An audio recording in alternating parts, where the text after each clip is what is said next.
Hi, Chris Lee here with Keller Williams Realty. Thank you for joining us. I am very lucky to have Jana Uselton here with me. She is the owner of Model My Home. Not only the best home staging company around here, but the best home staging company in the whole world. Well, thank you. Yeah. So anyway, she's the leading authority in this business. She's a member of the National Association of Expert Advisors. She's been featured on Fox, ABC, HGTV, mainly putting information out there that'll give sellers the best foot forward when they go to market their home. Thank you for joining me. Well, thank really you for having appreciate me. it. All right, so on to staging. Well, sellers are out there. They're looking around their house. They might be wanting to list this year. Staging on a budget. They might not have a whole lot of money to throw at it. What are things that they can be looking around? What are rooms they can focus on when it comes to staging? Well, Chris, that's a very good question. And unfortunately today, people just don't have the money to go hire the best home stager out there. And we definitely understand that. So what can you do, or what can that seller do to just improve their area? And we would say that number one, it needs to be clean, clutter-free, and also organized. That's what people want. They want a home that is clean, because dirt is just, those homes that are dirty, unfortunately, send a wrong message and devalue the home. So also the decluttering that home is going to be huge. So I would say get rid of the things, or pre-pack those things, the key things that are not a necessity, are not a main decor. If you can go through the next few months without those things, go ahead and pre-pack them. And that way you're just opening up the square footage. So then you just want to organize what's left in the home. Those are some three key things that anyone can do. Oh, and along the lines of decluttering, as you look at a room, and there's, clutter sometimes means furniture. Sometimes, there can be a lot of things that can define clutter. How many pieces of furniture are we looking at per room, or, any sort of, theory on that? Sure, every home is different, and Yeah. you've got square footage in every area that's going to be large or small. And so we have a general rule of thumb that says no more than 4, okay? No more than 4 pieces of furniture in one area. Now, you could have a large family room that could take more than 4 pieces, not a problem. But we have found that when you add more than 4, it starts getting a little bit cluttered. So like in a living room setup, we would think about what is the main piece of furniture that we need to start with. That's probably going to be your sofa. And then a sofa's probably going to need a coffee table, maybe a side table, and a chair. And really you have the conversation area, not too much. It still has enough traffic flow for the buyers to tour, and we're good to go. So no more than 4 is our general rule. Oh, and family pictures is a big, whenever I go and meet with sellers before we start marketing their property, we start, they start asking, is it really that big of a deal? What do you typically tell people about family vacation photos, family pictures, things of that nature? Well, when we're working in a home, whether it's an occupied stage and we're just going and doing a 2-hour touch-up, one of the things that we like to do is we give them a pre-staging checklist, which has been wonderful. And on that checklist is the main photos. Go ahead and pre-pack those. It's one thing to have a side table with a family trip to Tahoe, not a problem. But if you have the wedding portrait over the fireplace, or little Johnny from kindergarten to high school up the staircase, we need to go ahead and pre-pack. And we like to say, if it's going to distract a buyer, then when in doubt, take it out. That's a great rule for us to go ahead and share with our clients.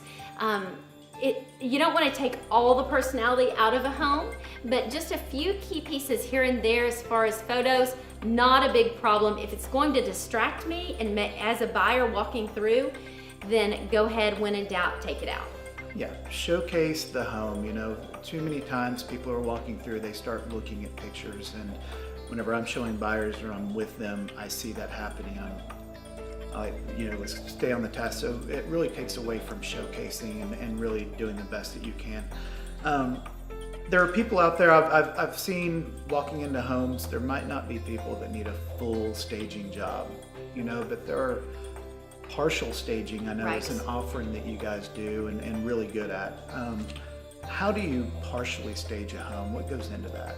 Well, if we're talking about an occupied home, having that checklist, that pre-staging checklist, allowing the buyers, the sellers to do all that they can do on their time, hopefully it's a short time frame, and then on their budget, a lot of it is just manual labor. We're pre-packing things, we're moving furniture here or there, and those are the things that allow us to just partially stage. So if they have maybe some areas of the home that say they don't have a dining table, or they don't have a mirror over their buffet in their formal dining room, then we can bring in those missing pieces or help assess what those missing pieces are that are needed for the stage for great photography, and that would be called a partial stage. You're talking about a vacant home, you can also have a partial stage on those, which we can talk about in a bit.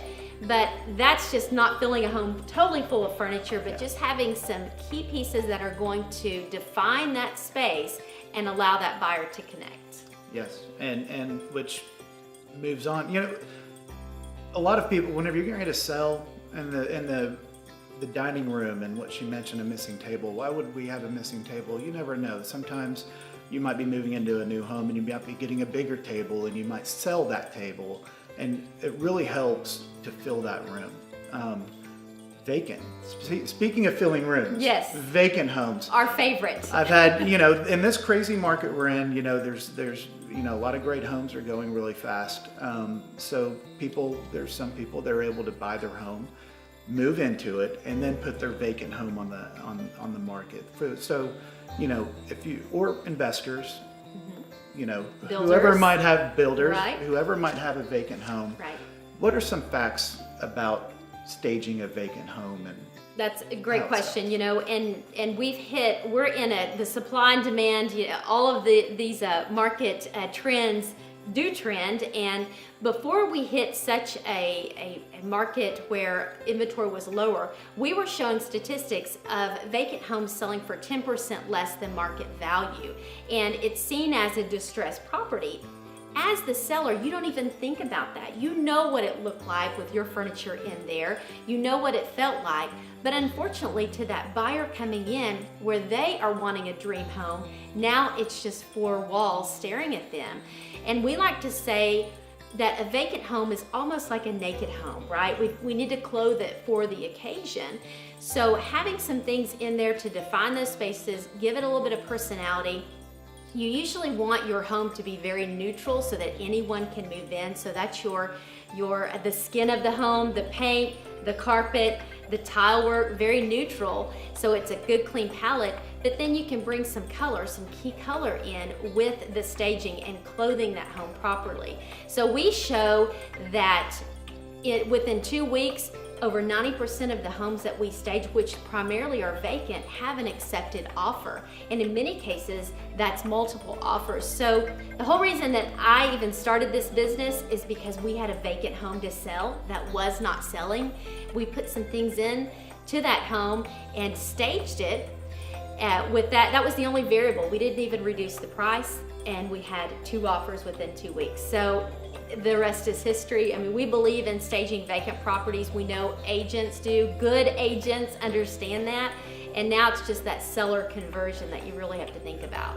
Yeah, a vacant home, walking through one, and it fulfills a utilitarian need. They need this many bedrooms, this. But sometimes there's money in emotional too. Sell to the emotional side of it. Sell on a feeling of what that house how the house can make them feel. If you have any questions, some people call a house your most prized possession or your biggest investment. If you're going to sell your biggest investment, hire people that are professional, hire people that are the best in the industry. Modelmyhome.com. If you have any questions, please go to that website and reach out. And they're great. They're great at advising. And if you are looking to sell this year and looking to find an agent that surrounds himself, or I surround myself with great people, or at least try to, please give me a call. My information is below. Thank you for joining us.